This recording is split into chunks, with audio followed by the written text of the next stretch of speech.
Howdy, yokes, and welcome back to Bacon and Eggs. I'm Tyler Carlin. And I'm Ethan Edgehill. And we're going on a voyage across the Atlantic. Well, maybe just halfway. So put on your life belts. And never let go, Jack. Because we've got a special guest today. For Titanic! For Titanic! You may remember our guest from the Phantom Menace episode. She is a patron of Bacon and Eggs, and as a result, she got to choose an episode and join us for an episode. This is the movie she chose. This is the time she chose, and I'm glad she chose it. I was happily astonished watching this film, how much I enjoyed it. So, very excited to talk about it. Our guest today is none other than Julia Kendall. Julia, who are you? What do you do? How do people know you? How do they find you? Where do you live? What's your social security number? What's your mother's maiden name? First pet's name? I'm not telling you that, but I'm Julia. It's my joke. My joke. I'm Julia. I do live in Texas, which the internet apparently just knows about. Julia lives in Texas, that's right. I thought your name was Texas and you lived in Julia. It changes a lot, actually. Right now it's Texas. Gotcha. For you guys, it's Texas rhymes with Texas, so. Texas does rhyme with Texas. Texas does rhyme with Texas. So fun fact. Fun fact, it does. I do YouTube a little bit. Julia Goes on YouTube. I do movie reviews as well, but I do them while I'm doing my makeup. So I've got a time factor of normally about 20-ish minutes. I am in the Army Reserves, but I'm currently fun employed right now. Ooh. That's from you.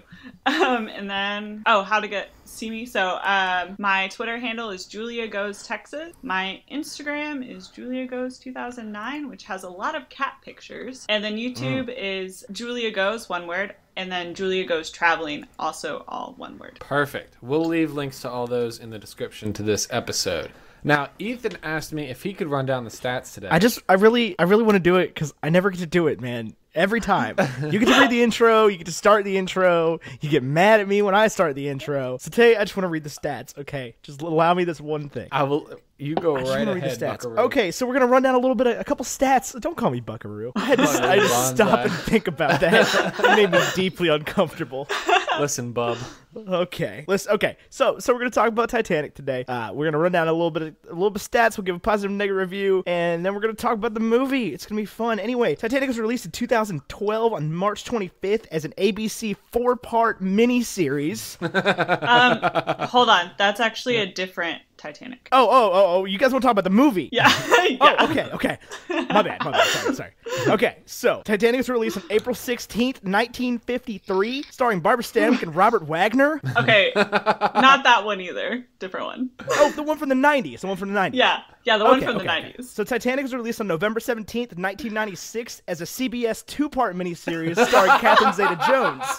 Okay, year later than that. One more year. You want to talk about the DiCaprio one? Yeah, the DiCaprio God, one. why didn't you say, guys, I thought we were talking like Titanic, like the good one.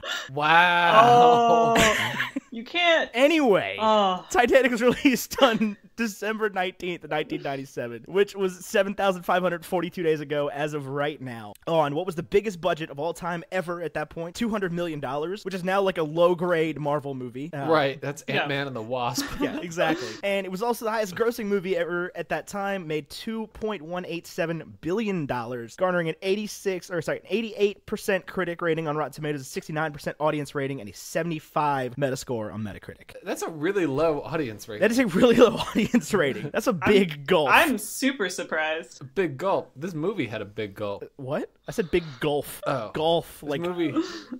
Big gulp. Well, to what gulp do you refer? I'm sure that I do not know. There's a big slushy that gulps the ship. Anyway. Spoilers. Tyler, do you have a positive review for this movie? I'm just going to read the first one here. It's Jack Matthews at Newsday because I don't see the New Yorker reviewing it. I'm sure they did at some point, but I don't see the review from the New Yorker.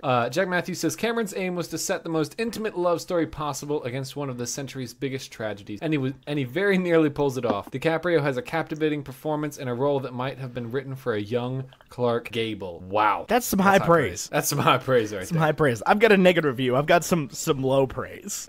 some so mal praise. Julia, you might want to just cover your ears on this one. I think she needs to hear this, Ethan. Okay, she needs to know. I'm sorry, nobody needs to hear this. Oh no. No, Felix Vasquez Jr. of Cinema Critic says, Director James Cameron takes one of his most beloved historical incidents and transforms it into a McDonald's product. It's almost like something out of Dirty Dancing, sans the climactic dance sequence. A long, tedious, one-dimensional exploration in the power of love and how film directors can manipulate an audience as blatantly as ad executives. Titanic is one of the worst films I've ever been forced to sit through. Yikes. He is... Yikes. I'm about to say not a nice word. That But man he's stupid. hates him some Titanic. That man looks at James Cameron. Yeah, James Cameron has been Nick Caged a few times, at least one time. People were like, Avatar's great, and then one person was like, hey, I don't know if you heard, Avatar's just like Pocahontas. And even though Pocahontas is a great film, everybody was like, Avatar's the worst. I hate Avatar. It's the dumbest thing ever. I mean, I saw Avatar in theaters, and I liked the experience of seeing it in theaters, but like I'm not gonna see it outside of theaters, because otherwise it doesn't make sense. I mean, like the storyline is cool and everything, but the reason why it was so awesome was because of the 3D experience. It was very cool in theaters. I've only ever watched it in theaters. Yeah, same. Ethan and I left the theater the first time and vlogged our first experience together. I mean, it wasn't our first experience together, but it was our first experience vlogging. We did. We did. I had just gotten a flip minnow for Christmas. I don't know what happened to those videos. I wish I still had them now. Oh, that would be I'm sure funny. they're worth something. Anyway, Julia, why did you pick Titanic? And I'm not saying that like, why on earth did you pick Titanic? I'm curious. What is it about this movie that does it for you? Well, and would you rate it a 1 or a 0 on the binary? Oh, obviously a 1. This is my all-time favorite movie, which is why I picked to do it. This is my, like, I can put this on whenever and just be engulfed in the story. Julia, how many times in one day have you watched this movie? 4. That's insane. I don't want to hear your reasoning because I know the reasoning and it makes it a little bit more okay. So to just keep the suspense high of like, oh my God, you watched Titanic 4 times, we're just going to leave it at that detail. 13 straight hours. Yep.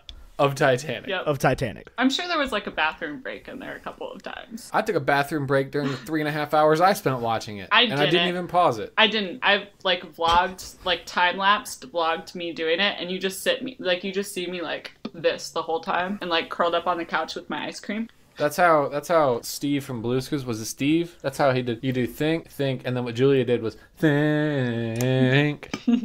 That's 2 hands on the chin, if anybody remembers that. I'm trying to draw the picture for you. Man, I watched a lot of Blue's Clues, and that is just lost from the annals of my history. You don't remember that? Not at all. You started doing that, I was like, where is he going with this? When do we get a mail call? Blue's can do. You can too. Oh gosh. Nobody heard that, right? What, your voice crack? No, that never happened. Never I was happened. gonna say, speaking of mail calls, I have a package right here that I have to send to you guys tomorrow. Hey, Lamau. Anyway, Tyler Carlin. Yeah, it's Corlin. Would you give Titanic a 1 or a 0 on the binary? I give it a 1. I think if you are in film at all, like into film at all, this needs to be in your back catalog of seen films. And I get that I have not filled my back catalog of movies I need to have seen, but I think this one makes the cut. Yeah, I'll give it a 1. Okay, good. We can still all be friends. Yeah, I'll give it a 1. I mean, is it my favorite movie that I've ever seen in my life ever? No, but I will. But here's the question. Go ahead. I will say I liked it more this go around. Looking at it from a kind of critical perspective, a film perspective, I like it more this go around than I have in the past. And on the flip side, could you see why somebody says it's their favorite film? I could see it. I definitely could. It's like really heavy to be a favorite film. What's your favorite film? Birdman or The Unexpected Virtue of Ignorance. Yeah, that's extremely No, this is much heavier. I mean, yeah, very few people freeze to death. This is watching old Birdman. people drown. Like, yeah, but Birdman's watching Mike Keaton drown in his own emotions. His own emotions. Yeah, but it's a comedy. I mean, I'm not it's saying not your that favorite funny. movie has to be a comedy. I'm just saying like this is a real big movie. It is a real big movie. The size and scale of it is unbelievable. Yeah, enormous. Can I share some interesting, like, the movie facts? Because I'm sure we're going to get to historical facts later. Yeah, dude, you can share whatever you want. This is your show. Okay, so, fun fact. Several fun facts. We already went over some of them.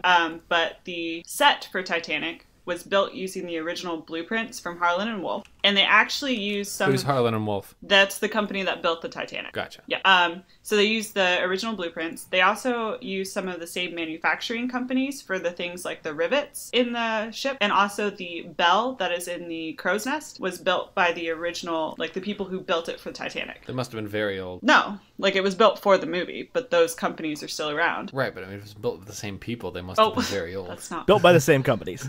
Anyway. Same companies using the same techniques. Right. A lot of... sorry, go ahead. No, go ahead. I just had a point to add to that. A lot of people do give James Cameron a lot of crap for a lot of various reasons, and not all of them are completely wrong.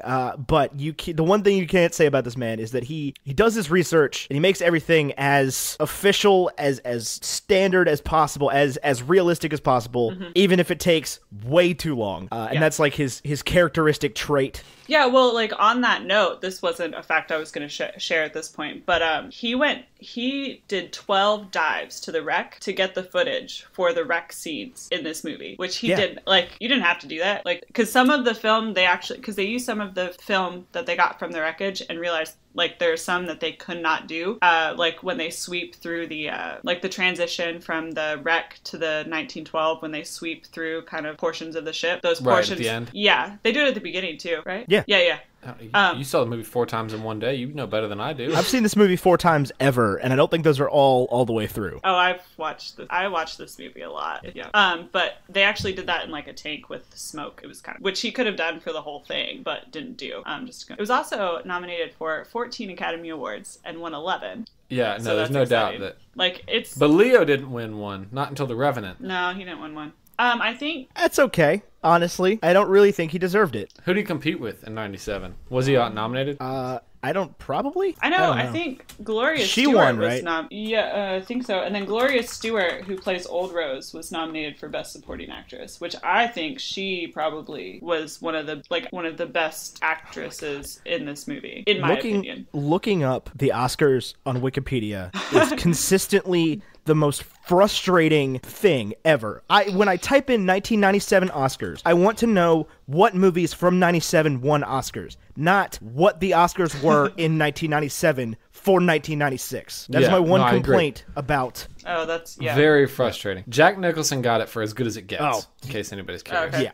Yeah. Also, so this movie was in theaters for 10 months. He absolutely deserved it for As Good as It Gets. Fun fact, in case anybody's curious. Oh, okay. So this movie was in theater for 10 months, and actually Paramount had to send replacement reels to theaters because the reels were wearing out. It was #1 for 15 weeks in a row, and its highest grossing day was February 14th, 1998. That's not release day. No, it's not. Valentine's Day after it was released. Yeah, Valentine's Day after it was released. I mean, it's a love story. It is. For some reason. I mean, he dies. A lot of people died in this movie. Yeah, you know who else dies? Romeo. Romeo also dies. The way that he pitched this movie was Romeo and Juliet on the Titanic was the pitch that he made for this movie. Yeah, I'd believe it, weirdly enough. Yeah, I believe it kind of came through. Yep. Also, the original budget was supposed to be $100 million, and James Cameron actually gave up his salary for this movie. Interesting. I did not know that. Did he make any money off of it at the end? Yeah, so he ended up making $115 million. Rough time. Rough time. But originally he was supposed to be paid $8 million plus a percentage of sales, and he gave that up completely because the Paramount was concerned because it was costing too much money. I mean, you got to imagine if you went to a theater company right now and you were like, "Hey, I want to make Pirates of the Caribbean 5 for $360 million," they would have been like, "Yeah, sure," and then it would have totally flopped. Mm-hmm. And then now they want to make a 6th one. And it's going to cost even more, maybe. I don't know. I imagine it will. How much does Johnny Depp cost these days? Probably a lot. Anyway. Here's the question. Here's my question. I tweeted about it today on Bacon and Eggs Twitter. Is the iceberg from Titanic the greatest kaiju monster ever? I mean, absolutely. What's a kaiju monster? Just... like Godzilla? Like giant monster movies? Yeah. Okay. Yep. Absolutely. Gotcha. Absolutely is. It's that powerful scene where Rose, at the end, old Rose, is like, 1,500 people went into the water and 6 of them survived. Actually, that's historically inaccurate. It was only 4 people, but continue. Well, she you know what else is entirely historically inaccurate. Yeah, she's historically inaccurate. She wasn't real. Well, neither were Jack and Rose. There was a Jack. His name was James. Fun fact. No, there was a 17-year-old Jack on the ship who survived and he actually did the first drawings of the ship breaking in half because nobody believed that the ship broke in half until they found the wreck in 1985. Something like that. Yeah. And the wreck was not found by off-brand John Bon Jovi. What? That's what Bill Paxton looks like in Off-brand this John movie. Bon. Oh. Is he the guy that's looking for the thing? Yeah. No, that's off-brand Harvey Dent. Have you ever What's his name? seen Aaron a Eckhart. more 90s thing in your life than that dude having that freaking earring? No. He had an earring? Yeah, he Did did. you not notice that? It was like No, I it was didn't. like a hoop. Yeah, it's too. like a hoop. Oh, gosh.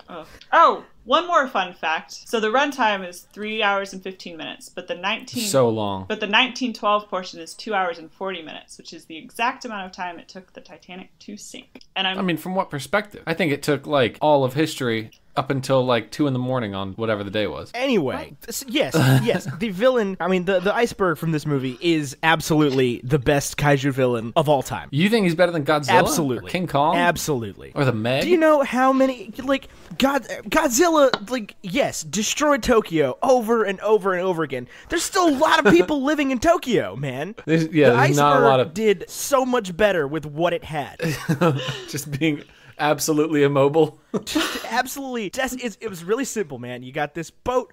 Everybody's driving in the boat. They're having fun. They're going to parties. They're smoking in the brandy lounge and drinking brandy in the smoking lounge and having fornications in cars and all this stuff's going on. And then the iceberg is like, "Yo, what's up? It's Icebergy here for another unboxing video. We're gonna unbox a bunch of people from this big boat." Yeah, they tried really hard to paint Cal, played by Billy Zane, as a villain. They even went so far as to cast Billy Zane, which is just an indication that you're gonna have, oh wow, this guy's a villain. As soon as Billy Zane hops on screen, I'm like, that's a bad guy. Found him right there. I Turns out, don't was wrong. really think he was a bad guy. He was a great parental father Really? figure, man. He saved that kid. I've I don't know got if a he child. Yeah, Y'all are no, reprehensible child. person. Absolutely terrible. Awful. Like, totally stole Well- that kid for no reason. But anyway, not the villain. Iceberg, definitely the villain. Yeah. Well, Iceberg kills more people. we don't actually know how many people the iceberg killed. Fun fact. I mean, I believe that. There was not probably a lot of, like, note-taking going on while the ship was going down. And I imagine that Jack wasn't... I mean, Jack was obviously there legally, but I imagine some people snuck on board. Yeah, and It was a big boat, man. They didn't have TSA back then. Yeah, well, and then like a lot of the first class passengers would book under different names so people wouldn't know that it was them traveling. Yeah, and sometimes they got off in America under different names too. Yeah. Rose Dawson. What is her such name? Rose DeWitt Peppercorn. Hockabadiator? DeWitt Bucketeer. Becketeer. Bucator. But whatever it is. Whatever, close enough. I don't know. I couldn't remember what it was. And then it's Cal Hockley. Yep. And Mrs. Rose, the mom. She's the villain here. That Well, woman Yeah, sucks. it's not the Okay, villain. so yes and no. It's in 1912, the only thing as a woman you could do was marry into money. If being rich was your priority... I mean, even so, you couldn't at that time period. Women couldn't vote. They couldn't own property that wasn't their husband's. Anything they owned was their husband's. The only thing that they could really be was like a teacher or a maid or like a prostitute. There wasn't a whole lot of options. And I could kind of see with this, like this time watching it, I can kind of see why she's pushing Rose into what she thinks is a safe marriage, because she'll be comfortable, she'll have money, she'll... Oh, I absolutely get it. Yeah, like I get it. I don't think she's really... I mean, I guess she's a villain, but like I can understand her point. Well, the mom just doesn't have any perspective, right? Mm-hmm. Because Rose is like, I get what you're saying, Mom, but I would rather just not have a comfortable life. And if I'm going to be owned by someone else or whatever, then I want it to be this guy who does nudie portraits on street corners. That's who I want to be with. I guess. And I mean, yeah, no, you're right. But like... And, the mom is like, how ridiculously absurd. We come from money, we move to money. And... she just doesn't have any perspective that, like, the beggar's way of life, the starving artist mentality could ever be worthwhile. And I can definitely get that trepidation and fear. Yeah. I mean, I think, and I mean, none of us are parents here, but all a parent really wants for their child is for them to be comfortable, safe, and happy. All a parent wants for their child is to marry rich. I know that. Like, I mean, Cal and the mom are just this exaggeration of the way, like, air quote, high society worked back then. Yeah. Just to the point where it's driving Rose crazy. However, I do not think the movie does a good enough job of selling that point. Yeah, I agree. There's this really off-putting line right at the when they first switch into 1912 mode, and old Rose is just like, it was the ship of dreams to everybody else. To me, it was a slave ship. I think it was a prison, but yeah. I'm pretty sure she said slave no, ship. yeah, I'm reading that from the script right here. It did it? I thought she said it was a says, prison. to me, it was a slave ship taking me back to America in chains. Anyway, that's you're really, right. really aggressive. Like, I get that you don't want to marry Cal, but like, A, why? You haven't told us at any point. You still don't tell us at any point. We get that one awkward scene where he's like, we'll both have the lamb. Yes, you like lamb, right? And then she just decides to kill herself. Well, that actually came from they cut out a scene between that and the next scene. But if they cut out a scene... Okay, that was actually my question, is there a scene missing that explains why she's ready to jump into North Atlantic after that? They took out a scene where she's trying to get undressed by herself in her room, and she can't even... it's like the culmination of her life is so controlled that she can't even get undressed by herself.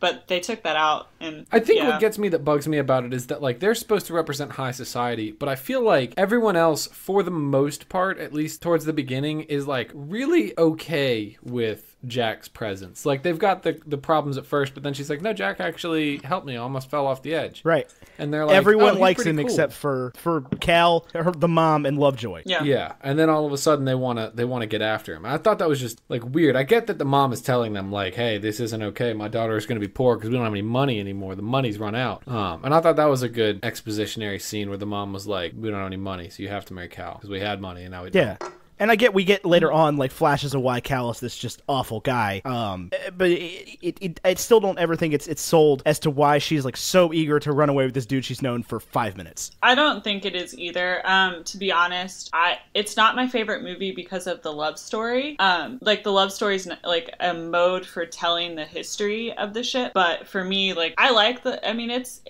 it's not believable, but like it's nice to kind of get into and know the characters. But for me, that's not what makes this movie amazing. So that is actually the sentence that I've been trying to get out of you now. Okay. Is to get to the root of it. Are you in it for the love story? Or are you in it for everything else? And that's kind of what I was curious about, because a lot of people I know, and I would, like my girlfriend was explaining to me this last night. She's just like, it's just like a chick thing. You wouldn't get it. It's like, it's the love story, man. It's true love. That's how it works. And I'm like, yeah, but it's not that good. No, there's great love stories, and this is sort of one of them, I guess, but it's mostly because of the scale of everything that makes it so grand.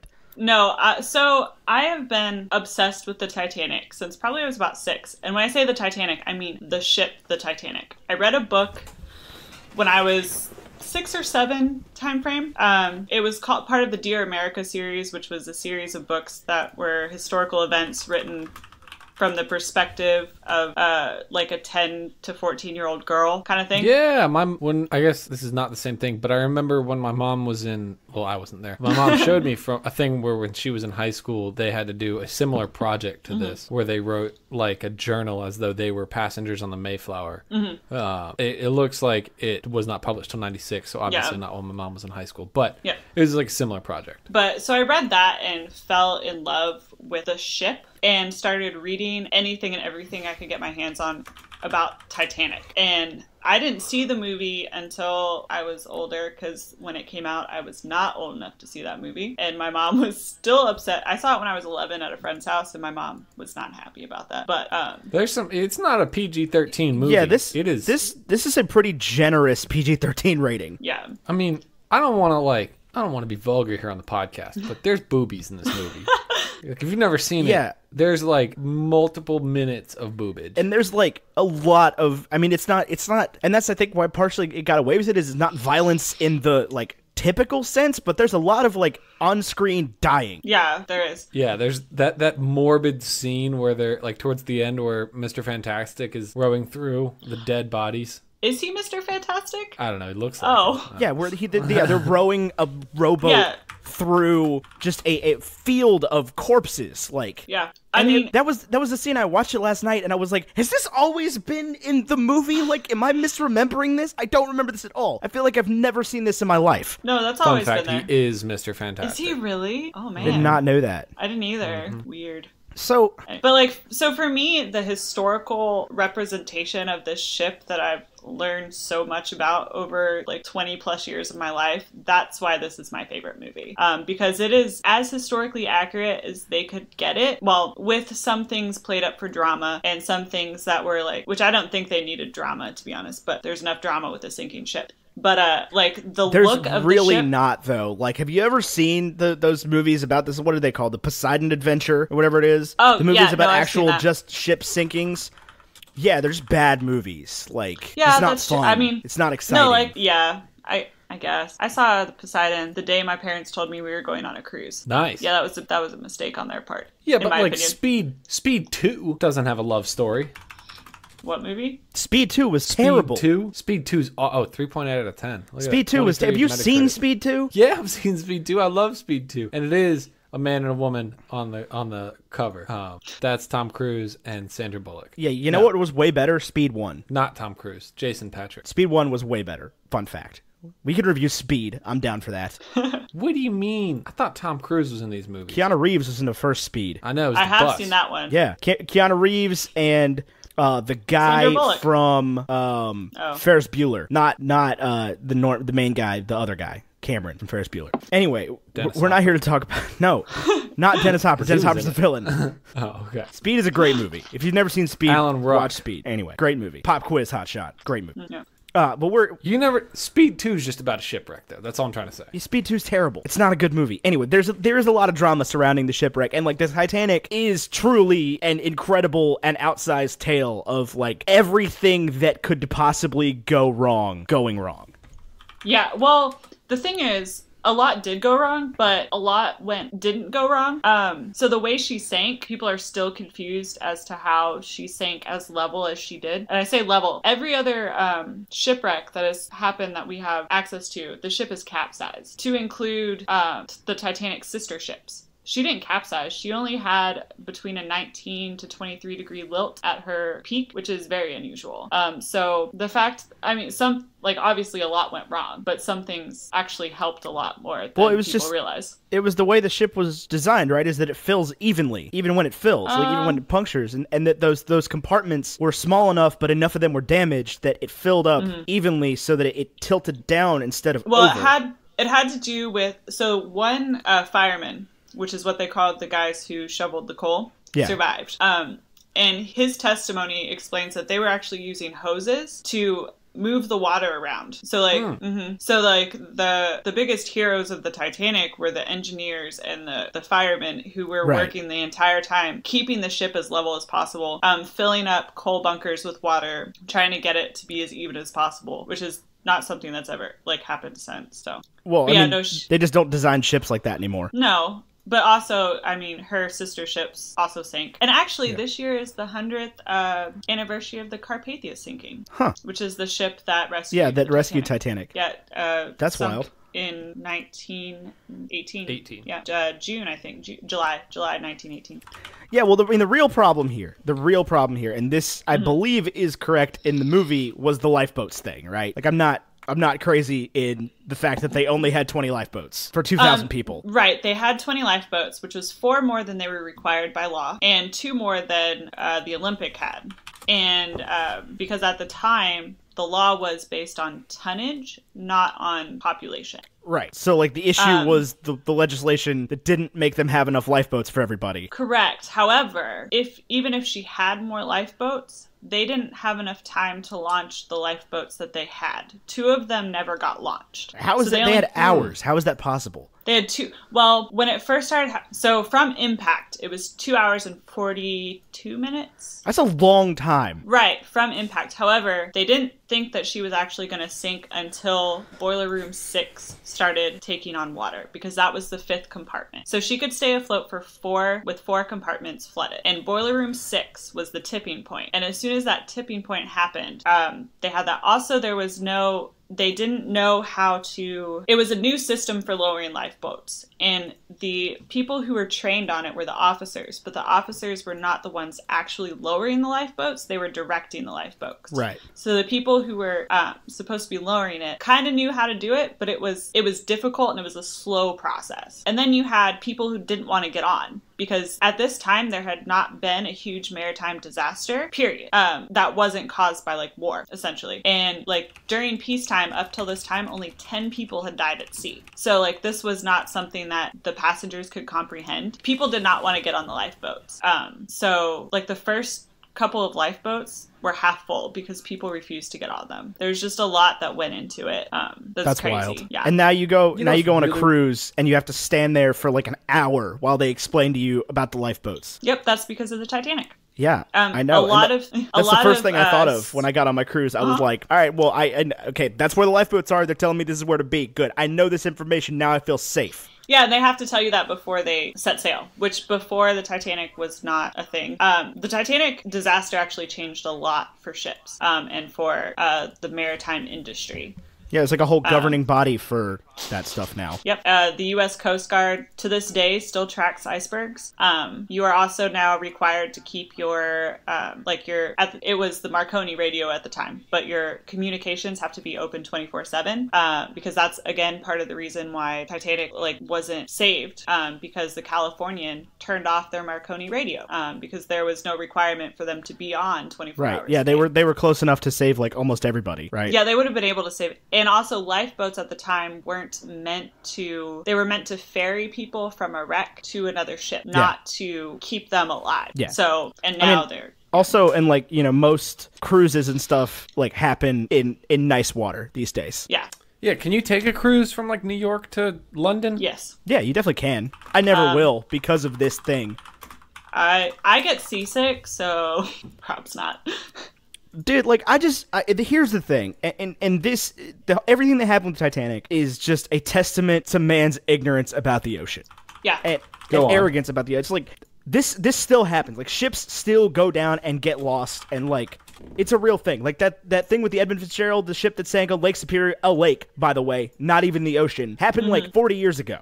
Well, and then 10 years ago, a cruise ship sank off of the coast not of even Italy. 10 years ago. Yeah. Oh no, I thought you were talking about the one in the Bahamas. Oh no, I was talking about the one in Italy. Yeah. So it happens. It's yeah. I mean, it's still a thing that happens. They still sink. It's easier to get a human being to the moon than the bottom of the ocean safely. Yep. It's pretty easy to get a human being to the bottom of the ocean.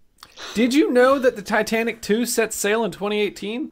So no, it hasn't. No, but it will. No, they didn't get enough funding. Oh man. I know. I was. Did you? Huh? Did you? What? I'm looking. This news report I'm looking at, I guess from January 5th, it was saying that it was gonna go, and I don't see any news since then. I see one from January 8th, and that is everything. Yeah, so no. Apparently, no updates. You know what seems like a horrible idea? Titanic 2. Titanic 2? Yeah, probably. Again, I feel like that's just you are tempting forces that we cannot, under any circumstances, control. True, but would I want to tour the ship? Yeah. Would I get on the ship and go across the Atlantic? Probably not. Absolutely not under any circumstances.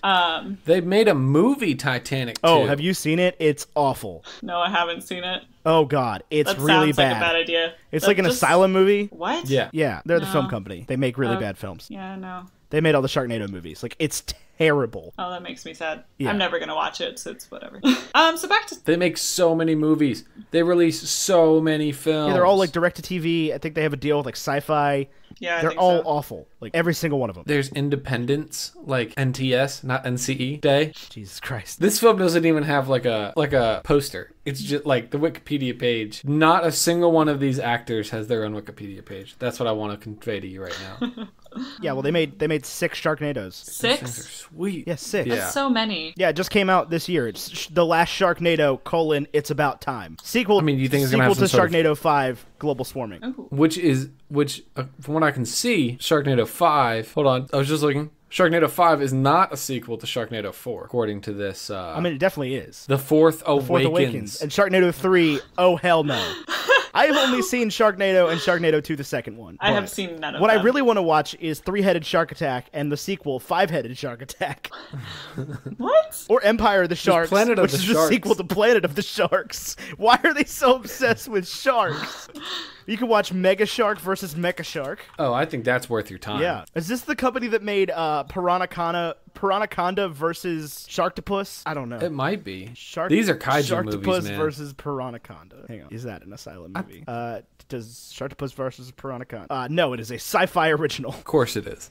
Anyway, of course it is. back on the subject of not sharks, because there were no sharks involved in the sinking of the Titanic. As far as I'm aware, I might be wrong about this. I'm pretty sure there wasn't. Yeah, it seems like a pretty bad place for sharks to be. I mean, the water is 28 degrees, but I don't really know a whole lot about sharks, but I feel like that's a little too cold for them. It was definitely too cold for Leonardo DiCaprio.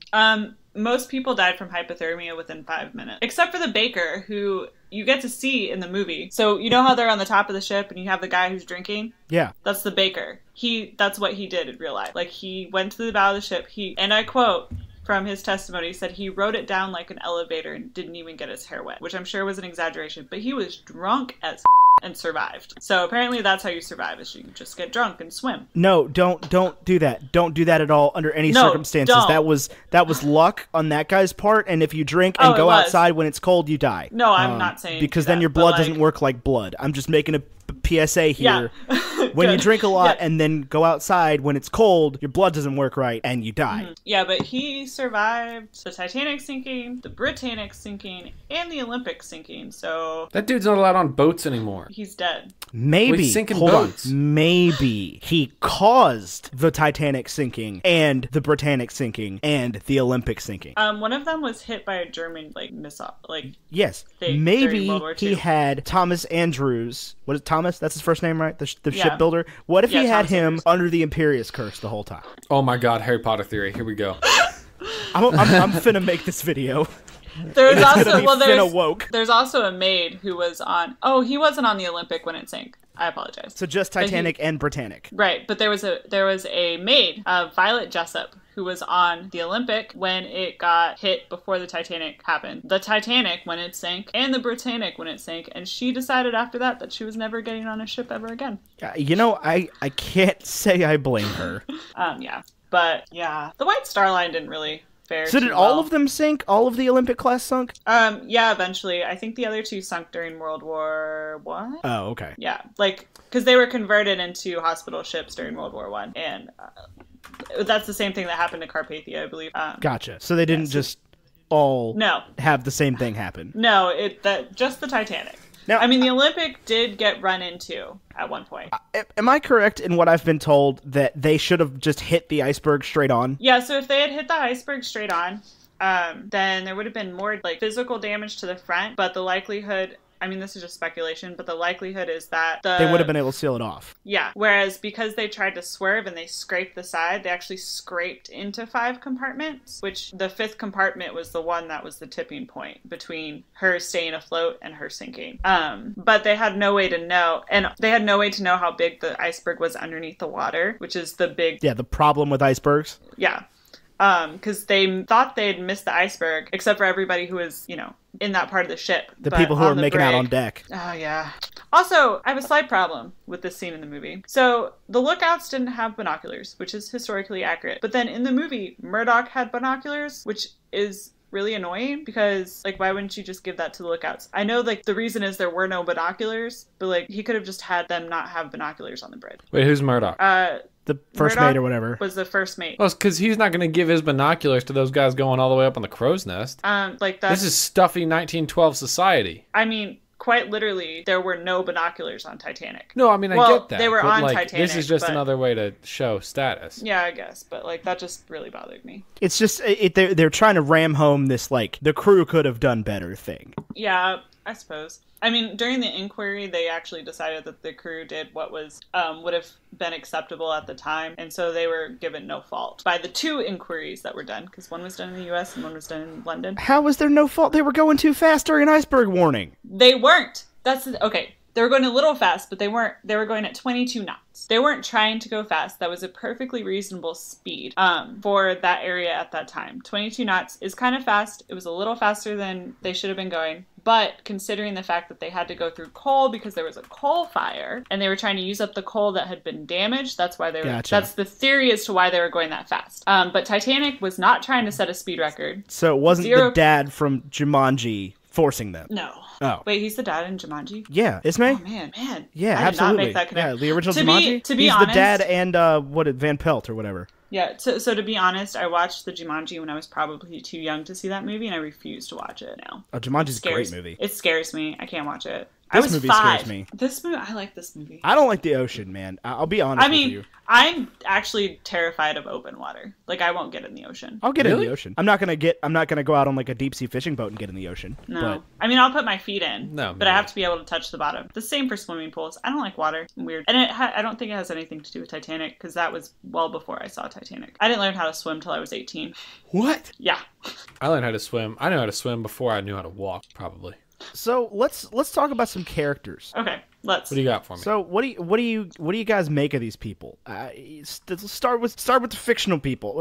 How do you feel about Leonardo DiCaprio as Jack Dawson? He looks really young. Yeah. Yeah. Problem with that. I had a problem with that. He's supposed to be 20, and he looks like he's maybe 16. Wasn't he like 23? He's 20. DiCaprio was Yeah, 21. he was. Oh, he's 20. Yeah.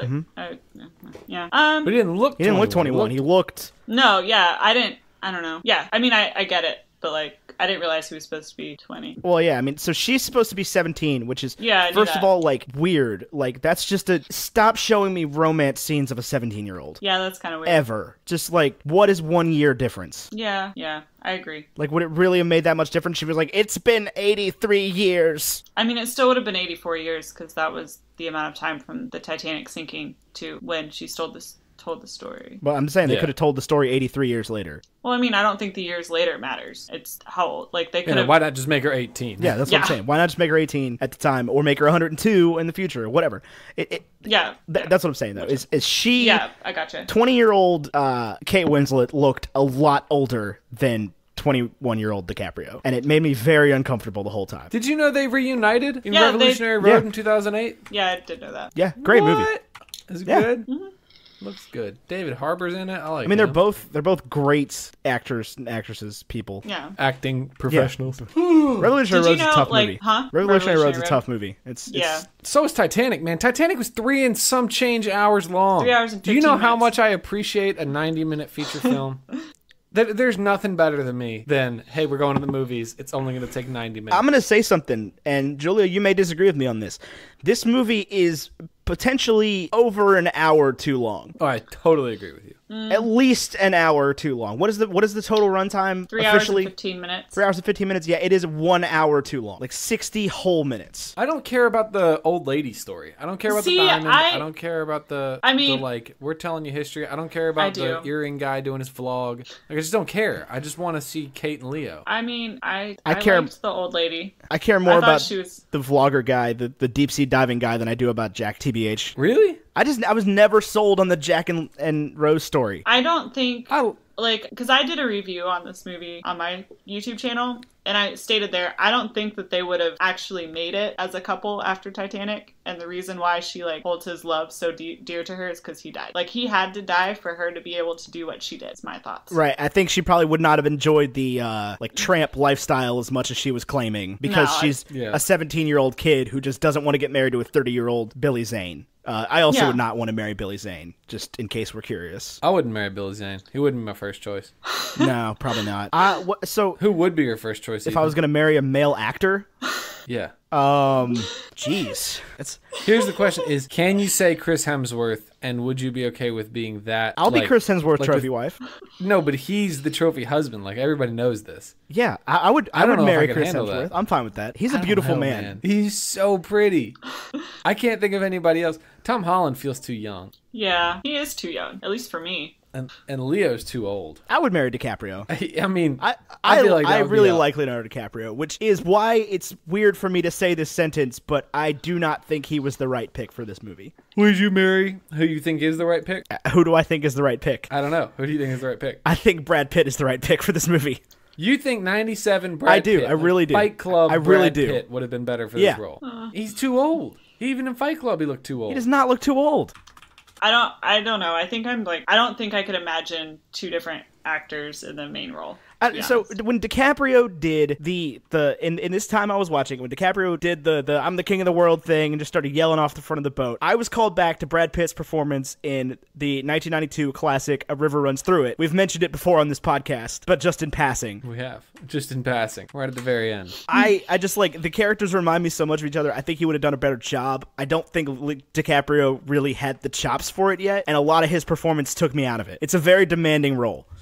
It is. Yeah, no, I can see it. He was a very young I thought he did actor pretty at the good. time. It's a lot of it is visual. Like the fact that he looks that much considerably younger than her made me uncomfortable. Especially if I'm supposed He to does believe look she's a way 17-year-old. younger. Well, that makes it a little easier, but she doesn't look 17. She looks like she's 30. I don't think she looks that old. I don't think she Really? looks 30. I would say 25, not 17. But that's the thing is, like, if she's supposed to be 17, if I'm supposed to believe she's 17 and he looks that much younger than her, that's what weirds me out about it. Yeah, okay, I can see that. I It's mean, like- I also think that people don't always look their age. So for me, that's because I've never looked my age. So Yeah. I like understand that. And so I didn't, like, you tell me that they're 17. I'm like, okay, she just looks older. That happens. I mean, I don't know. 2 years before this movie came out, DiCaprio was in the Basketball Diaries playing a literal child, like a 14-year-old kid. So that's my thing with it. He's just like, he's great. I love DiCaprio. I love pretty much everything he's ever done. I don't hold me to that. There's been some weird movies in there.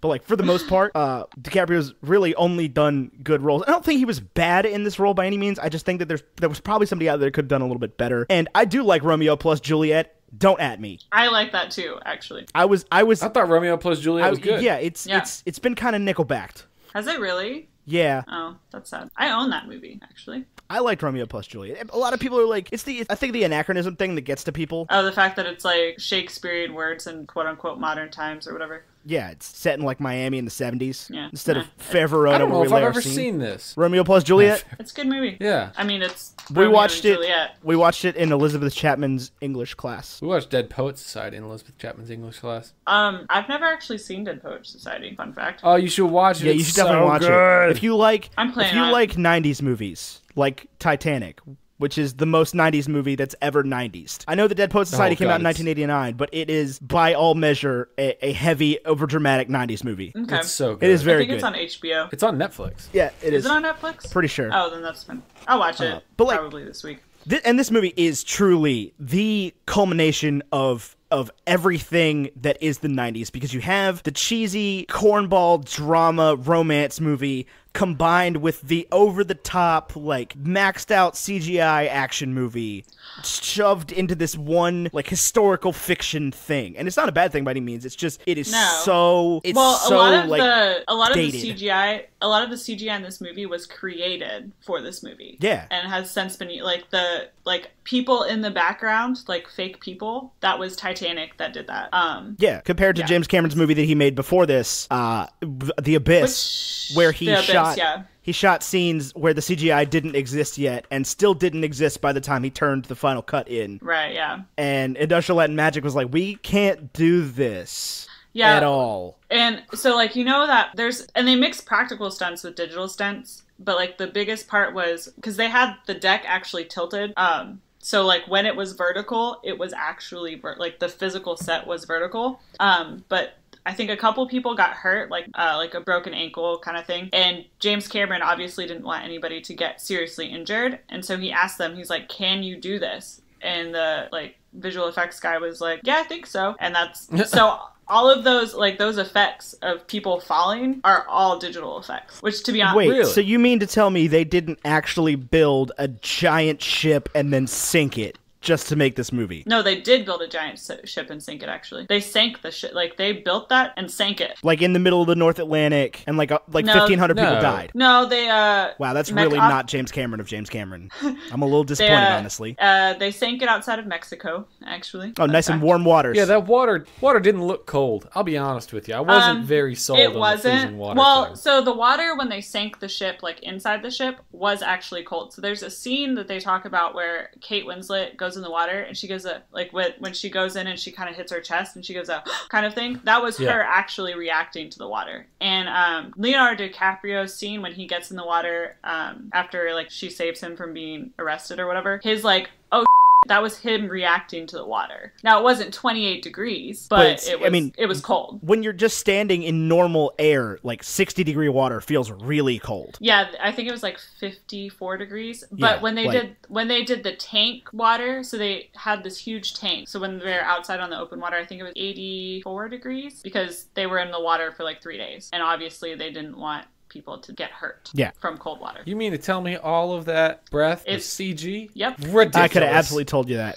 Yeah, That me looked too. It so didn't look good fake. at all. You know what It else looked did. really fake? Is the freaking iceberg. Yeah, the I didn't iceberg even I think- wasn't sold on. I don't think I noticed it.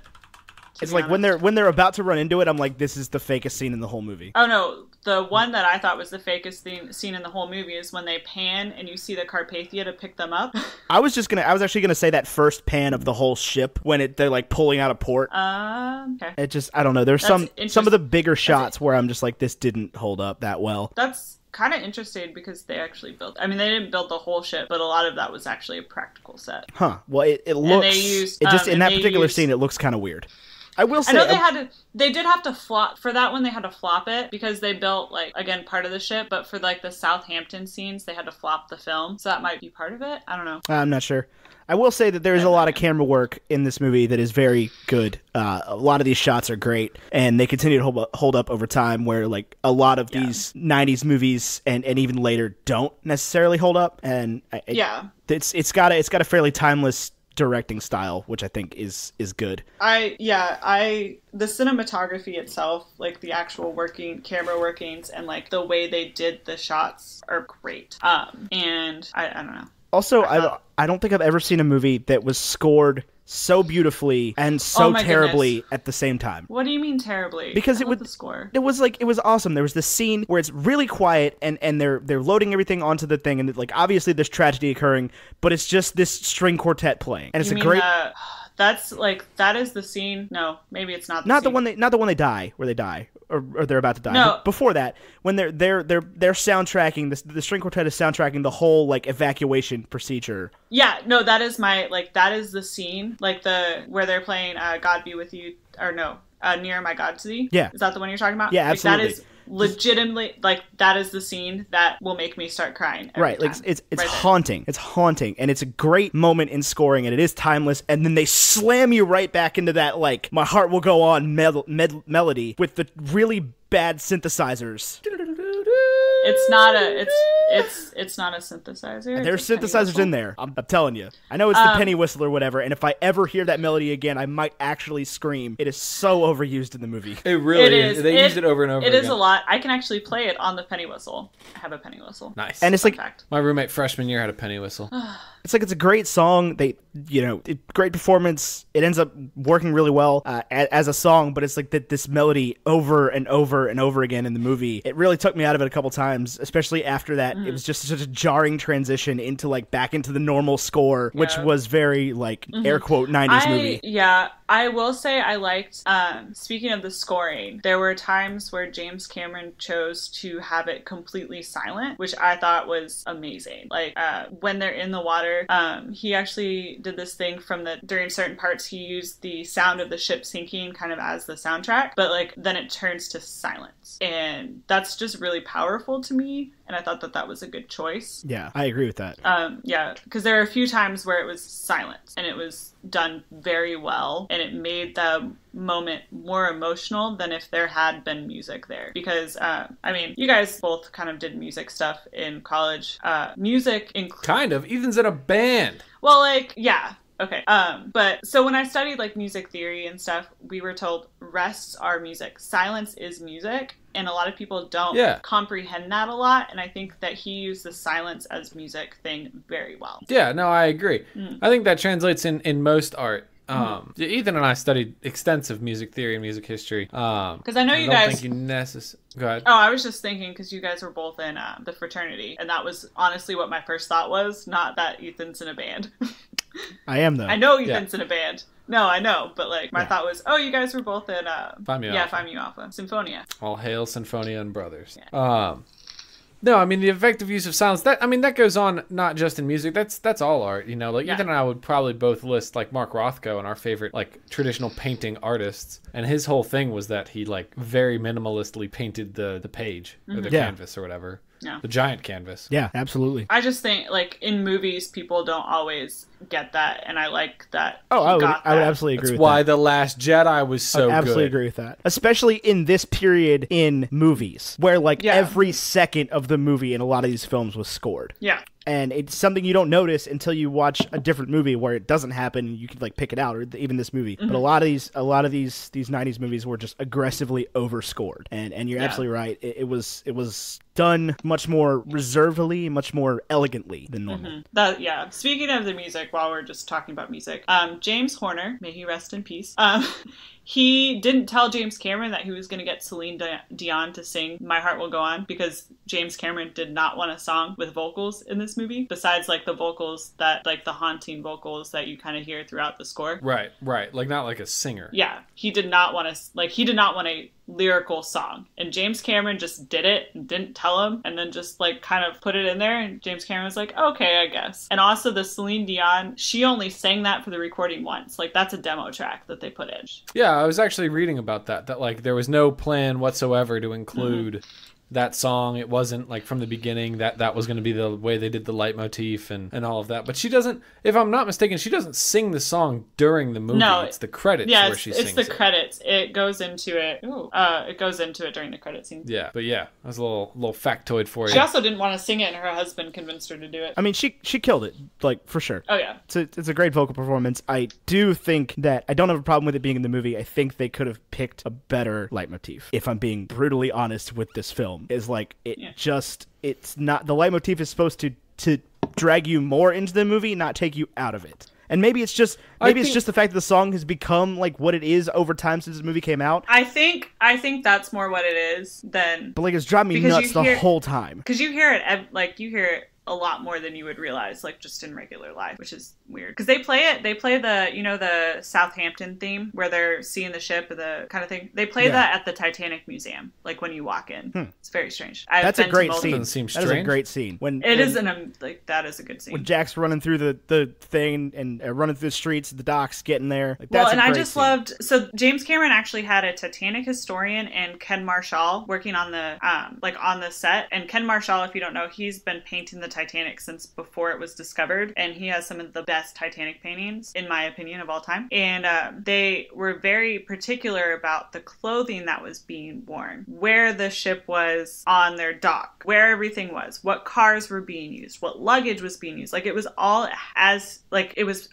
historically accurate, except for the fact that Jack got on the boat when he did, because he wouldn't have been able to get on the ship that close to it setting sail. Yeah, a bunch of the costumes actually came from a shop in Roanoke, where Ty and I are from. Yep. Really? I can't remember what it's called, but Mom tells me that every time Titanic comes on, because she'll watch the first hour of this movie endlessly and then none of the rest of it. See, I actually prefer the last hour of this movie. Really? Which, yeah. I can't say I'm surprised by that, because that's where it's least about the love story and most about... That's so wild, though, because the whole last hour and a half of this movie could have been 15 minutes. No, I don't think so. Could have been like a slow-mo montage. No, I watched water flow into that boat for a good hour of my life. Well, it flowed onto the boat for 2 hours and 40 minutes. So I'm well aware of what happened in 1912, but we're not talking about 1912 here. We're talking about this movie, and I get what you're saying, but like it is an unending scene of just water pouring onto this boat, and again it gets progressively more and more and more and more, but it did not need to take an hour. I don't know, that I like that's my more favorite part of the movie, because he took actual testimony from people who survived about what was going on. Like, he launched all the lifeboats in the correct order. He took the scene where Lightoller waves his gun and threatens to shoot somebody and then turns around and loads it. That's from Lightoller's actual testimony during the inquiries. He didn't kill himself. That was Murdoch, and I mean, nobody knows, but the Murdoch family was very upset about that scene. The Murdoch family contacted James Cameron and asked him to take that out of the movie, and he did not do it, and they were very upset about that. I mean, there's nobody can say if he did or if he didn't, but I don't think he did. Gotcha. Just my own personal opinion. Well, and what I want to, I guess, circle back to is, clearly there's no denying the powerful impact that historical accuracy had on, the creation of this film and telling the story of the Titanic. I think what bugs me more than anything else, and what keeps this out of my, favorite films, is that it whole two things instead of whole one thing. So you've got this like incredible love story, this, you know, star-crossed lovers with Romeo and Juliet, or whatever their names were, Jack and Kate, or what's her name? Rose. Jack and Rose. And you've got also this incredible story of, you know, the sinking of the unsinkable ship. And this just, to me, it just takes too long. Like, I feel like if you're going to go for the historically accurate thing, then give me less Jack and Rose. And if you're going to do the love story thing, give me more Jack and Rose, and give me way less ship sinking, you know, like, just like I can picture movies that have done this before where Optimus Prime dies in a matter of moments, you know, and it's obviously Transformers 3 isn't Titanic, but there are effective ways to do storytelling that don't take an hour and a half of cinema that aren't necessary, is my chief complaint with the film. Like, and go ahead. The problems I have with this movie stem not from the fact that it was historically accurate, just from the fact that as taken out of the context of being historically accurate, it doesn't work in a lot of spots as a movie, the way movies are kind of, air quotes, supposed to work. I can see that. It's almost two separate movies, and there's a point where it becomes a disaster movie versus a love story, and I get that, but then I can also get why he wanted the love story in there, because it makes you more invested in these characters and what happens to them during, because you know the ship's gonna sink. Spoiler, the ship sinks. Yeah. But, like, I mean, everybody knows the Titanic sank. They tell you how the Titanic sank within the first 5 minutes of the movie, and then you have old Rose saying, hey, like, the Titanic sank. Let me tell you my story. Which is also very historically accurate, because a lot of people who survived the Titanic just never spoke about it after that. A lot of the survivors just didn't tell their families they were on Titanic, because traumatic experience, obviously. Oh, for sure.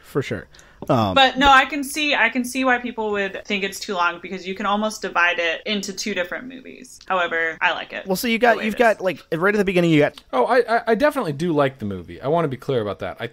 Like I said when we started, I think it's a necessary film that people see if somebody is like deciding they're going to be someone who studies film. I think it is excellent. It's shot very well. It's you know, it's got this interesting story told between the characters. It's got a tragedy in it. It's historically accurate. It's, you know, the attention to detail really is there. Yeah, and it's also the first time that they showed the ship breaking on film, because until they found the ship, quote unquote experts didn't believe the eyewitness accounts that it broke in half, which is stupid. But that's what happened. Anyway. Well, and that's all cool and all. It's, to me, like, and I'll reiterate this point, it really is just, it's just long. It's taxing. And obviously James Cameron makes films better than I would. Like, I'm not going to pretend I know how to fix Titanic. All of his movies are too long. Fun fact. Even Avatar was too long. This was too long. The Abyss was like an hour too long as well. It's just, it's his thing, man. He just makes really long movies because he doesn't quite almost sort of know how to tell a story. It gets almost all the way there. You got to make it quick. You got to cut it down to 3:05. Anyway, so like you get 20 minutes of framing right at the beginning, and then you get 45 minutes of like Jack and Rose having fun and going to a party and getting drunk and hanging out and him drawing her, and it's all fun. And then for that first hour you're like having fun, and then the tension starts building with this class warfare thing going on for the next 30 minutes, and then halfway, and not even halfway into the movie, we strike that freaking iceberg, and it's just there's no fun from there. There's no comedy, there's no relief. It's a very heavy movie from that instance. But it almost has to be. Like, I don't think you could be respectful to the incident and have it not be emotional. No, I mean, I agree. You've got to be respectful to the incident. I just don't think the incident is like the story that gets me to a theater more than anything else. Obviously, it worked. Everybody saw this movie. I mean, yeah. I mean, I really would have taken out the whole Old Rose thing. I don't care about the diamond. I mean, I didn't care about the diamond. But, like, I did like the Old Rose thing, to be honest. Like, I liked that the storytelling aspect, like, she's telling the story. And I feel like they just used the diamond as a way to get her to tell the story, which they didn't need to. That didn't need to be a thing. But I did like the Old Rose part. I thought she did that very well. The only problem I have with the diamond is that, like, I feel like every scene where they mention the diamond in 1912 feels like, except for the one where he's drawing her, feels like a last-minute thing. Like, man, we haven't talked about the diamond in, like, 20 minutes. We should probably say something about the diamond so people remember why this is happening. Yeah. And that's the only kind of issue I have with it. I did, however, at one point during the last hour and a half of this movie, actually laugh out loud. And that is the moment where Thomas Andrews says the thing about, like, the ship's made of iron. I assure you, she can sink. It is a mathematical certainty. Yeah. She will sink. Yeah. That's the quote I want to get tattooed on my body somewhere. Where? I haven't decided where. I'm thinking you can't, I mean, podcasting. I'm thinking right here, but the problem is that's on the side of my foot for the people listening. The thing is, tattoos on your feet fade really fast because I want to get like a line sketch of the Titanic and then it is a mathematical certainty underneath it. And I want to get it there, but then I also don't because I have another one on the top of my foot that has almost completely faded just from, wearing shoes. So I mean, is it like a really hard tattoo? Could you not just, and really expensive tattoo? Couldn't you just get it redone? Yeah, you can get it redone. It's just, that's a hassle sometimes. Yeah. It's generally just advisable to pick them in spots where you aren't going to need it redone as often. I want to know, okay, we've been talking a lot of Harry Potter on this podcast. What house is Jack in? He's a Gryffindor. Yeah, definitely a Gryffindor. You think he's not a Slytherin? I think he's a Gryffindor, yeah. He's just like needlessly brave to a fault. Yeah. Yeah, but he does a lot of sly things to get what he wants. Well, yeah, just because you have characteristics of all the of other houses doesn't mean that that's your dominant characteristic. Right, like a Slytherin's not going to put themselves in harm's way, though. Yeah, like he was preparing to jump off, like save somebody who's going to jump off the back of a ship. And then he wouldn't have jumped because she wouldn't have jumped. Yeah, but he knew she wouldn't jump. Yeah, true. Because she would have already jumped, which he actually stated. It's like, I know you wouldn't jump because you would have already done it. Or maybe it's because there was no reason for her to be jumping in the first place because it's a really dramatic reaction to something that didn't happen. Just saying. You mean lamb? Yeah, it's not a reason to kill yourself. I'm sorry. It's just not. Lamb is delicious. Yeah, I mean, either way, like, it just... Yeah, he ordered for you. It sucks. I get it. Don't jump off the back of an ocean liner into the Atlantic. Yeah, yes, it's dramatic, but I don't think that's the particular reason why she right. But there was no other reason even hinted at in the movie, is the point I keep. I mean, he was, like, abusive to her. But we don't know that at that point. Well, not at that point, but you see it later in the movie, and you have to assume that, like, he would have done that before. Right, but movies do this all the time, where they're able to show the backstory without showing the backstory, and this movie doesn't even try, is my problem. Yeah. No, and, like, part of the reason for the suicide attempt scene is how else are you going to get these two characters who are so obviously from different worlds to, like, connect in a way that they have to connect in an intense way. I don't think it was necessarily the correct way to do it, but that was the reasoning behind it. No, I mean, I agree that that's dramatic, but... Yeah, that's all I had to kind of say about that. I love this What's movie. Rose in? Rose. What house? Yeah, what house is Rose in? She Slytherin? I would say Slytherin. Yeah, probably. Mm-hmm. Why? Because she kind of manipulates people to get what she wants out of life, and she does everything to get her way and do what she wants. Like, she basically fakes her death so she could Right, like, if that's not sly and ambition, I don't know what is. She also, so I'm looking at this this article about Titanic Rose DeWitt Bukater goes to Hogwarts. In which house is she placed? They voted, 21 people voted, so not a big enough pool here. But they voted for Gryffindor for these three reasons: daring, nerve, and chivalry, which is bull. She's a cheater. Her whole thing was that she was like, not only am I going to cheat on my husband, but chivalry is dead because I killed it. Well, I mean, he wasn't. This whole he wasn't you her order husband, for me. But... Yeah, she was still engaged. She's still a cheater. I mean, it's still cheating if you're engaged. I mean, it's still cheating, but I'm just same friggin' problem I have with the Notebook. And he says you're training to be my husband or whatever. So he sees it as that. So I say she's not at all chivalrous, and then they say Slytherin for ambition, cunning, and determination. Yeah, I think she's a Slytherin. No doubt. No. I mean, doubt. Okay, so here's the crux of the kind of problem I have with this movie. Everybody sucks.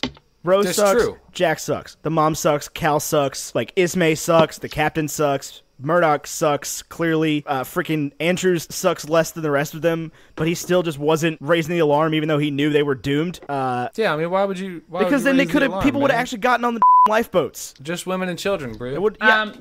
So you got to take the historical accuracy view out of it, Julia. I'm trying really hard. Because, like, it's not about what actually happened. It's what happened in the film, which they got a lot of things correct. I liked Victor Garber in this role as Tom Sanders. I liked him in the role for sure, and I just said he sucks the least out of anybody, except I'm Team Molly Brown.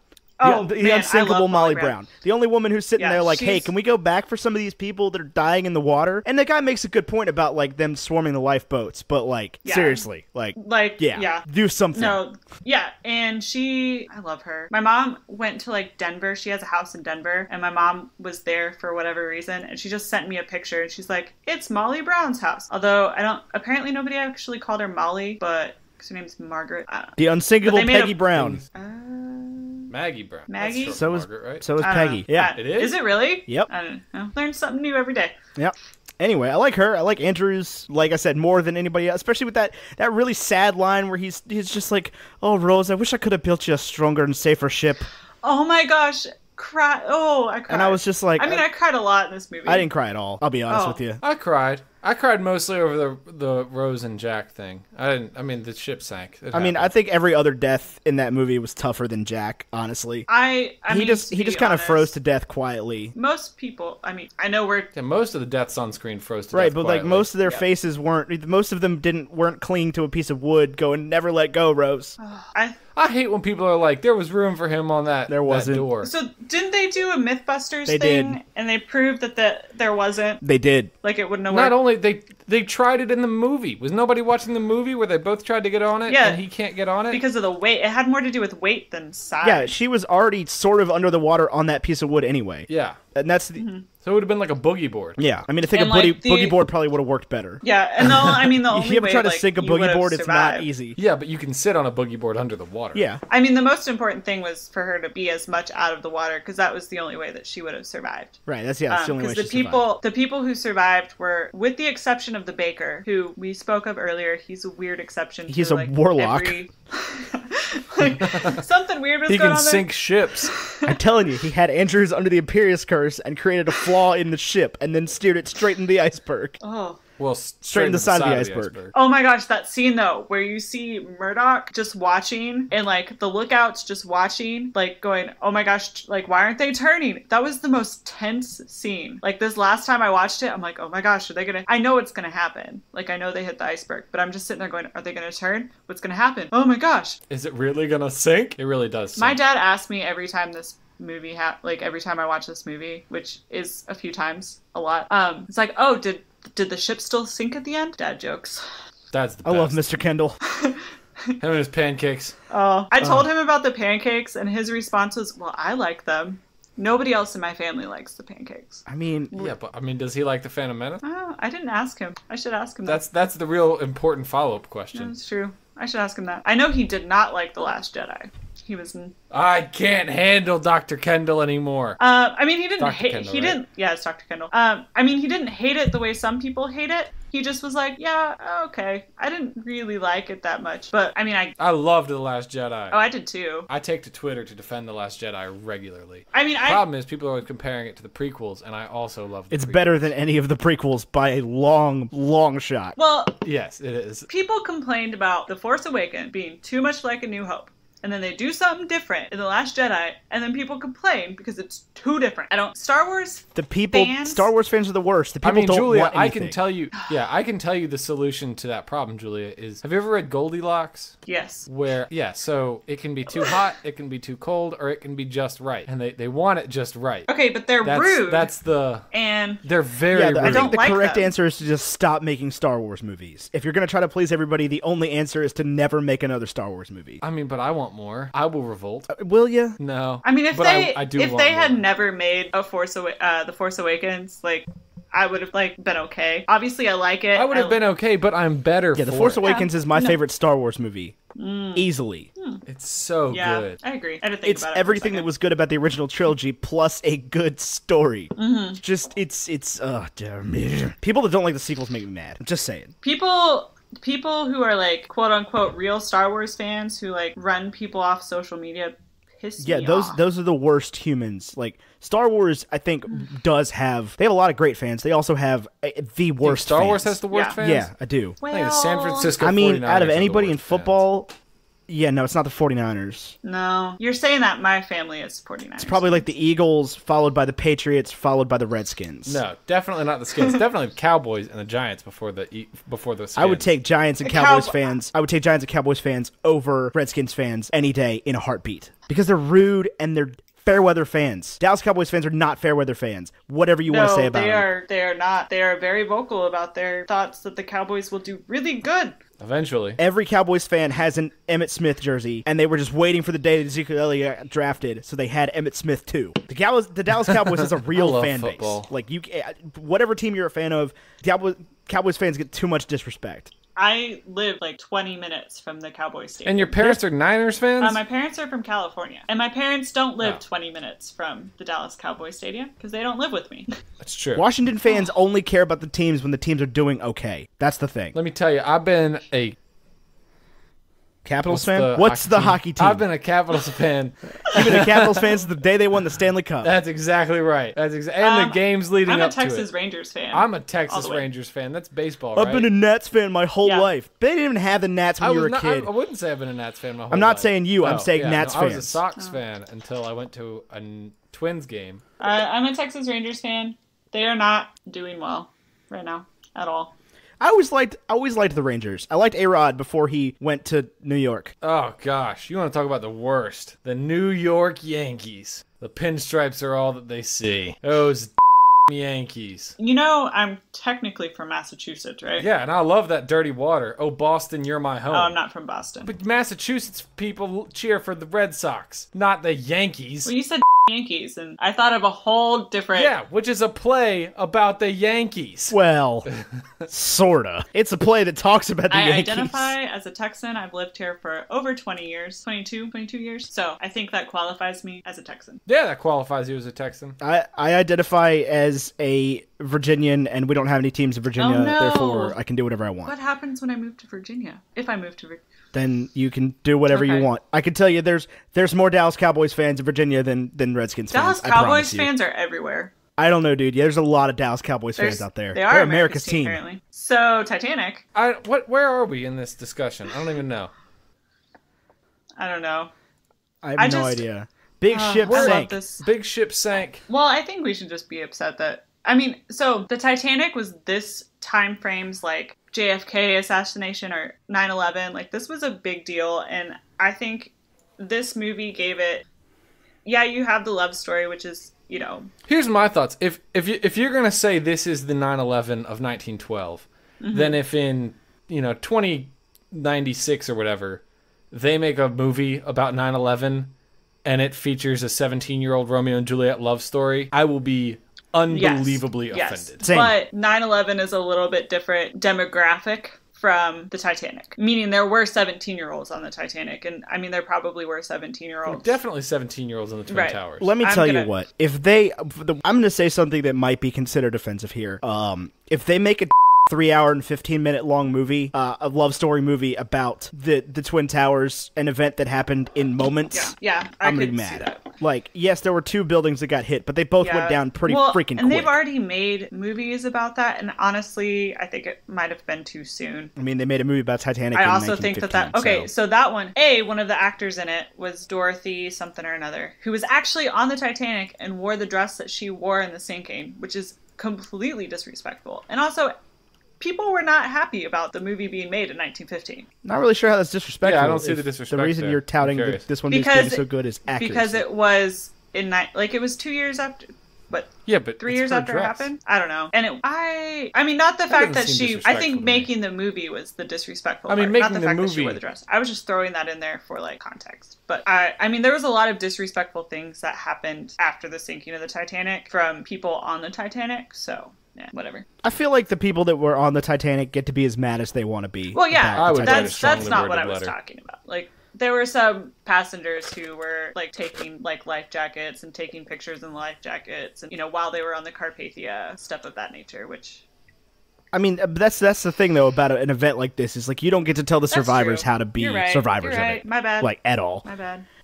No, I'm not saying you're wrong. I'm coming to the defense Yeah. of these people. Sort of. It's like that's a big thing about these tragedies. Is like you kind of got to let the grief happen, however it happens. Yeah. The same thing happened with 9/11 and the Kennedy assassination and the stock market crash and everything else that's ever happened. Is there are always going to be people who are involved that benefit from it in a way that we deem unsavory You're as right. society, and that's just something you got to kind of got to live with. I will back off of that. But No, I'm not. Like I say, you're fine. I'm not trying to come after you. I'm just making a point. I understand your point. Your point makes sense. Also, speaking of like being angry about it, Gloria Stewart, whom I honestly think was one of the best actresses in this film. When she said the line about only one lifeboat came back, she said it very angry, and James Cameron actually asked her, like, why are you being angry about this? And her response was, because it's something to be angry about. That's unacceptable that only one lifeboat came back. And actually, like, when you read the inquiry, Harold Lowe, who was the officer who came back, he actually waited until it got quieter. Like, he waited for people to die before he went out, which I understand to a point. They didn't have flashlights. It was going to be hard. Like, and also they didn't want the boat to be swamped. But, like, I also understand being angry about that. Well, I mean, they even say that in the movie. The guy's like, we waited too long. And I definitely understand the point of view of, like, waiting until it gets quieter out there, because I do truly think that probably would have happened if they did go back and there were hundreds and hundreds of people in the water, and a lifeboat that can handle 70 people. Yeah, it's and there like were they thousands all would have sunk. Or 1,000 people in the water. But so, like, I definitely get that, but at the same time, yeah, like, if that's truly what happened, they probably could have gone back a little bit sooner. I'm assuming that not everybody died at the exact same time. Depending on whether you were in the water, out of the water. If you were in the water, you probably died within 5 to 10 minutes. But if you were out of the water, then you were alive a lot longer. And I say a lot. It's not, like, a huge amount of time, but, like... Yeah, I mean, there's only so much amount of time, because it took the Carpathia, 4 hours? So, yeah, it's not like they were just sitting in the water for 2 hours waiting for rescue to come. Oh man, I'm getting angry thinking about it, and that's just... And I get it, and I wasn't there. You know, they made the decisions that they made based on what they knew at the time. And, you know, looking back on it, hindsight's 20. Like, you can say all you want. Oh, they should have done this. Oh, they should have done that. But that's not how it works in real life. Like, you do things based on what's going on in the moment. You don't have time to, like, be like, oh, maybe we should do this. Man, what you just said was the entire plot of the movie The Meg from 2018. I have not seen that movie. And I have no... If you watch that movie, you'll understand exactly what I'm talking about. I have no plans to see that movie, but especially... It's alright. Oh, okay. It was fun. It's grown on me in the days since I've seen it, actually. Didn't you tweet it's not scary. your binary review as a 0? Yeah, you do not have to see it. It is not a requirement. Yeah. Okay. Yeah, I would still agree with that, but like I said, my stock has risen since I've seen it. When I first got out of it, I was kind of mad. I was like, this movie tried way too hard. But now looking back, like I can only remember already the times that I've just kind of had this big dumb goofy grin on my face watching a giant shark movie. Second giant shark. Wait, what? There's 2? Nothing. Don't worry about it. Yeah. Nope. It was a weird experience. Yeah. Well, we're in that sort of wrap up time period. So let's rank the villain, Giant Iceberg. The iceberg number was one. Just, like, the iceberg, I mean, iceberg number 1. Like, not even thing. Chief Palpatine achieved his goals as great as this iceberg did. Right? How can you possibly have a better villain? Completely pure of heart, completely, like, true to their motive. Full it's of like very old fresh air. Okay. Right, and it murdered over 1,000 people. Just chilling, man. There's never been a more effective villain in movie history. Palpatine I mean, that's true, but it took... Hold on. It took this iceberg, 2 hours and 40 minutes to kill that many people? How long did it take Chief Palpatine? Like, 30 years and 6 movies. How long did it take Thanos? Well, Thanos had to go find all the Infinity Stones. Well, first. yeah, but I mean, that iceberg was made of snow from, like, 100,000 years ago. Right, but the iceberg wasn't trying to kill people. It was just doing its own thing, and it just happened to, while it was doing its own thing. I'm sorry, what is a better villain than a villain of pure heart and pure motive? I agree. I think the iceberg is... Like, absolutely the best screen villain ever in history. There was also a little dinosaur in the iceberg. Is there? That they put it in there digitally. Kind of funny. Mm-hmm. Ooh, you know what else is a great villain? The T-Rex. The T-Rex from Jurassic Park. Again, the T-Rex is just doing its own thing. It doesn't care really, that you're a person. There's no agenda. Yeah, no. But there's then again, so is the Meg. I haven't seen the Meg, so I can't comment. But I'm Team Iceberg here. Like, would the iceberg have fought Thanos? Yeah, iceberg. I'm pretty sure the iceberg would have beaten Thanos. What is Thanos going to do? Snap at it? Just like...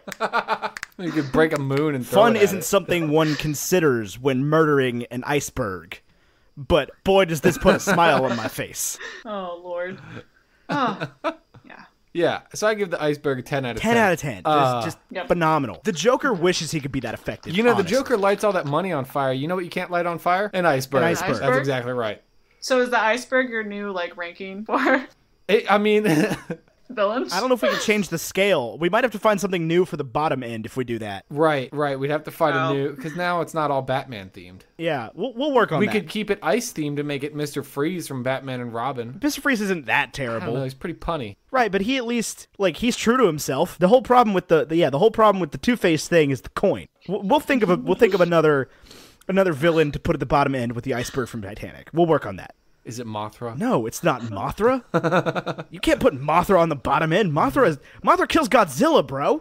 Mothra kills Godzilla? Yeah, in Mothra versus Godzilla, I think 2 and 3. You've seen way more kaiju movies than I again, have. these are my dad's favorite movies. It's kaiju movies and westerns. Oh, my dad loves Western. I've seen every John Wayne movie. My dad loves westerns. Also, I sincerely doubt you've seen every John Wayne movie. I didn't say I have. My dad. Oh, my dad has. He owns every John Wayne movie. There's a metric ton of John Wayne movies. Oh yeah, no, there is. John Wayne also has like 14 movies that are 100% on Rotten Tomatoes.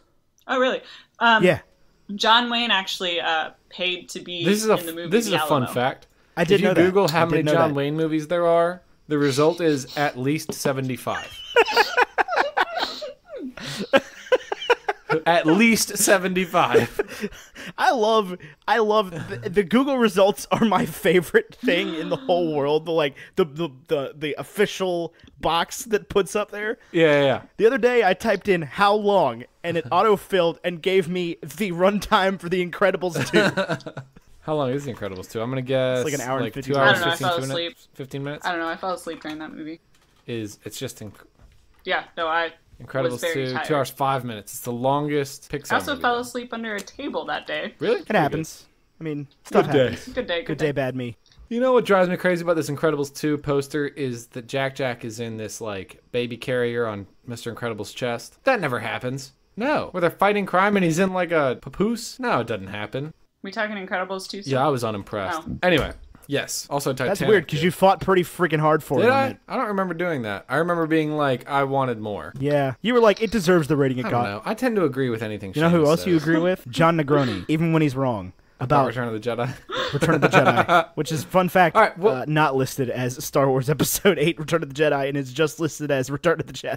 I should probably fix that. Well, it's not episode Whatever. 8. It's episode 6. It's not listed as episode anything. It's just listed as Return of the Jedi. We got to put this on the big board. I got an error 502 trying to go to this website. I had an error page earlier where it just scrolled the letter G across the screen. Like an unending scroll never of the seen letter that G. before. Nice. And I was like, that's weird. It was just like G, G, G, G, G, G, G, G, G, G, G. But it like kept coming across like a Oh, stock man. ticker. Now, I was concerned that I had accidentally broken the internet. You did.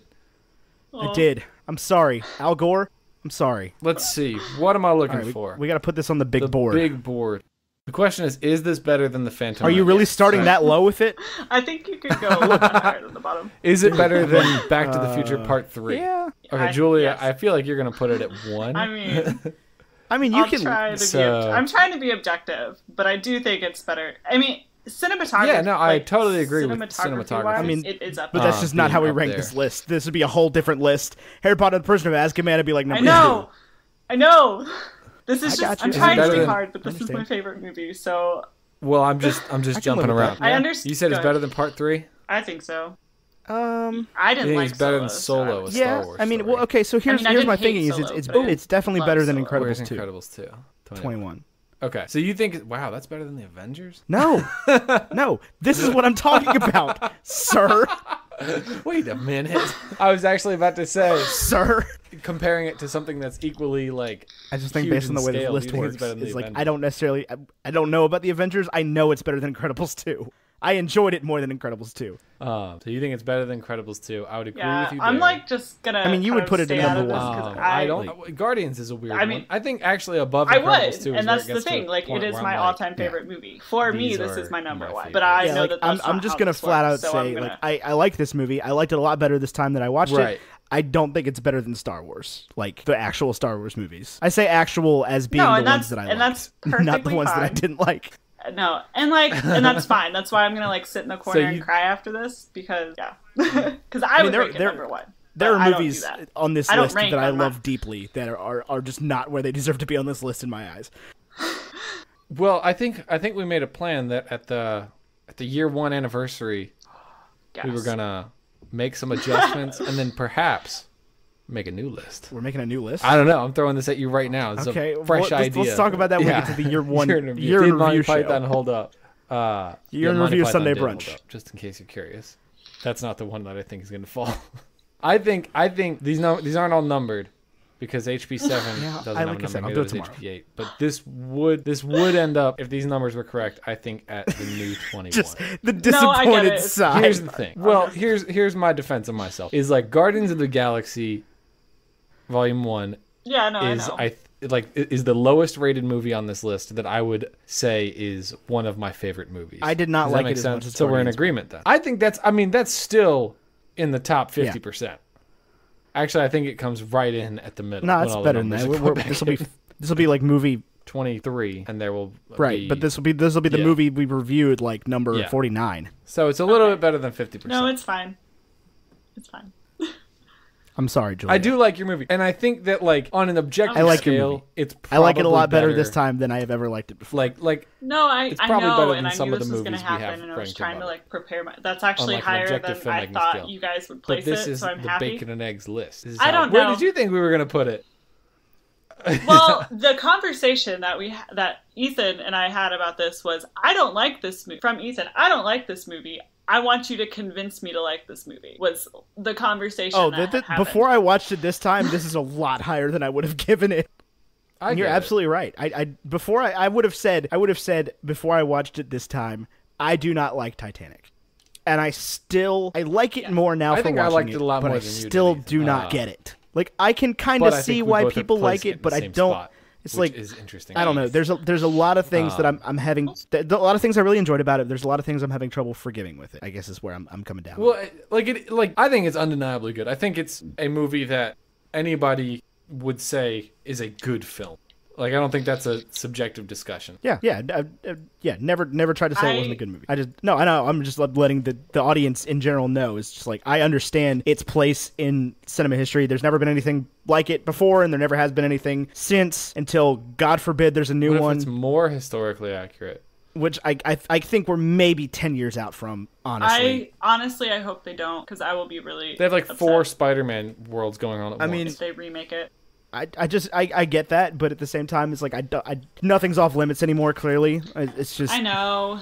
There's been plenty of movies where I'm like, don't remake that, and they just do it anyway. I know, and I'm sure it's inevitable, but like, I don't want them to. And they do know more about the ship now, so they could make it more historically accurate. That is fact. I mean, I feel like to make it more historically accurate, you have to sink a ship and kill 1,500 people. I mean, they did actually, but they didn't kill 1,500 people. They did actually sink the ship.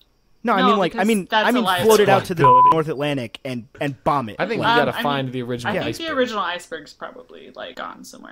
Global warming. I mean, it's certainly still out there. I don't think it's as big as it was in 1912. I don't really know how icebergs work, but probably, but it's definitely probably still out there. That iceberg is probably thousands of years old. Yeah, it broke off a glacier. No. Yeah. But I really think if you want to make it more historically accurate, you got to build a giant iron ship and slam it into an iceberg. That's the only way. If they're going to remake Titanic, you got to go full ass.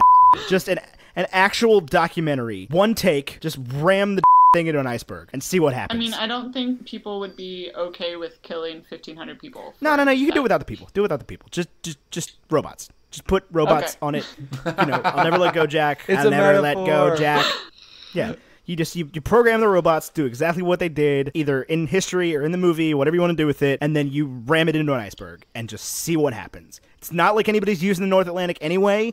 Nobody lives there. Your mom lives there. It's very cold. My mom lives in the Mid-Atlantic and less near the coast. Anyway, we need a breakfast food for Titanic. Titanic? Oh my gosh, it's cold. What do you eat that's cold at breakfast? See, dude, it's just like it's like ice cream for breakfast. Because it's cold and it's way too sweet. Okay.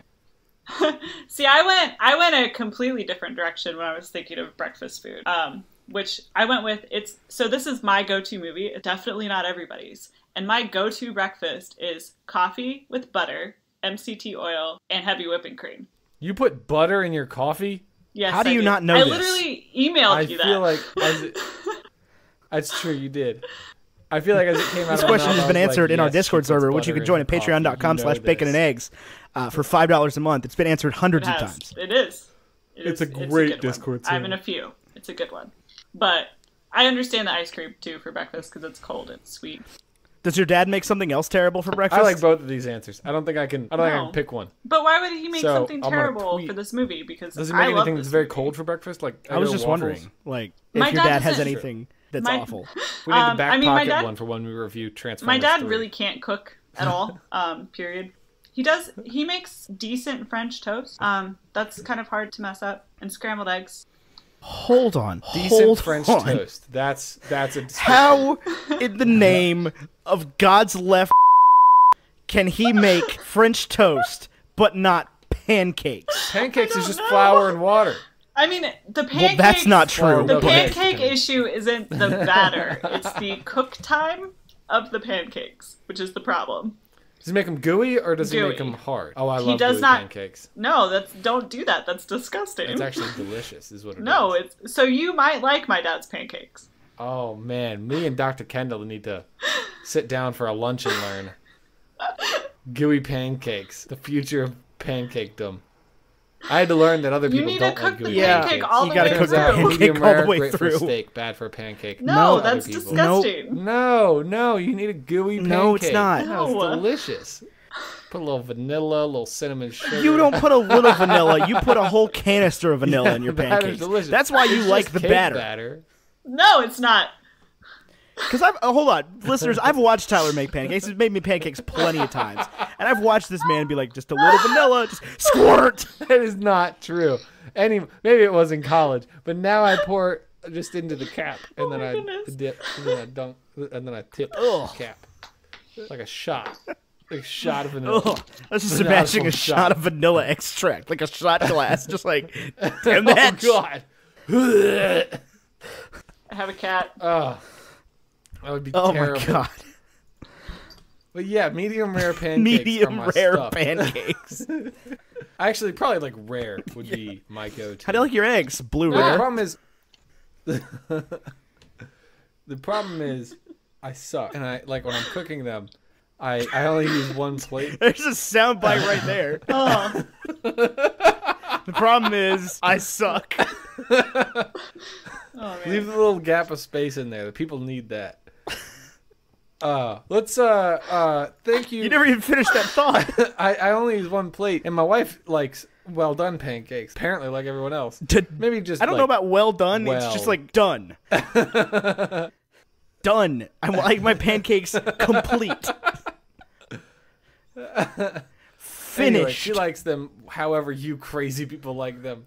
And I only use one plate, and if they're gooey, like I'll eat them however, and she doesn't like the gooey ones, so I've resigned. Listen, okay, so here's the thing. Thank you so much for listening to Bacon and Eggs. We've been joined this week by Julia Kendall. My name's Tyler Carlin. His name's Ethan Edgehill. If you want to find us on Instagram or Twitter, the links for everything social media Bacon and Eggs is in the description. Definitely follow the show on Twitter. That's going to be your best bet because the memes are the dankest and the updates are few and far between. We do So have it's a current all just poll going fun. to pick our next We do movie. have a current poll going. It'll be over. It'll definitely be over It'll by the time by the this time is- this is live. But our next week, It'll be over next week on tomorrow at, Bacon like, and 1 Eggs, you p.m. can expect to hear either Jaws or Dead Poet Society. And the following week, if the vote keeps going the way it looks like it is, you can expect to hear Jaws or Dead Poet Society. It's extremely close. I don't know what else to say for the end of the show. Our artwork is done by Vaishon Brandon from Graphite. Thank you, Vaishon. Julia, how do we find you?